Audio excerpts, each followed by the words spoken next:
سلامونه، وخت مو په خیر. تاسې ته له زیرو نیوز څلرویشت څخه د نن ورځې د مهمو خبرونو ټولګې ته راخلاص کوو.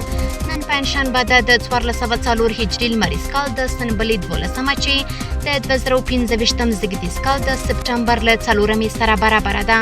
زه شبنم وزیری یم او تاسې ته له زیرو نیوز څلرویشت څخه سپورټي خبرونه وړاندې کوم. د پکتیا ولایت د سید کرم ولسوالۍ په اتحاد کلب کې د 40 ورزشکارانو ترمنځ د موتای دوستانه سیالۍ ترسره شوې. دا سیالۍ د نویو ځوانانو او لویانو ورزشکارانو ترمنځ ترسره شوې چې په پایله کې 100 تنو خپل سیالانو ته ماتې ورکړې او لومړی مقامونه یې ترلاسه کړل. د هلمند ولایت په ګرمسیر ولسوالۍ کې د 14 لوبډلو ترمنځ د فوټبال سیالۍ د شاهین افغان الف لوبډلې په اتلولۍ پای ته ورسېدې.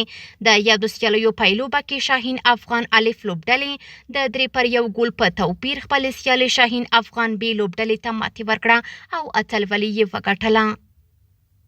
د پکتیکا ولایت مرکز خرنی ښار کې د 3 لوبډلو ترمنځ د نیزه وهنې سیالۍ د اتفاق یاران لوبډلې په اتلولۍ پای ته ورسېدې. د دغو سیالیو په پای کې اتفاق یاران لوبډلې لومړی او اتفاق نیزه بازي لوبډلې دویم مقام خپل کړ.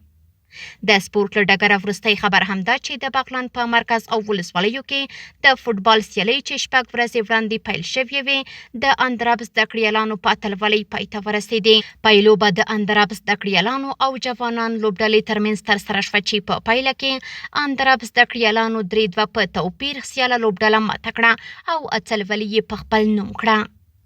سپورټي خبرونه هم دومره وو. په خپل رسنیو باندې فیسبوک، انسټاګرام، ایکس، پخوانی ټویټر، یوټیوب او ټیک ټاک زموږ خبرونه خوښئ او موږ تعقیب کړئ.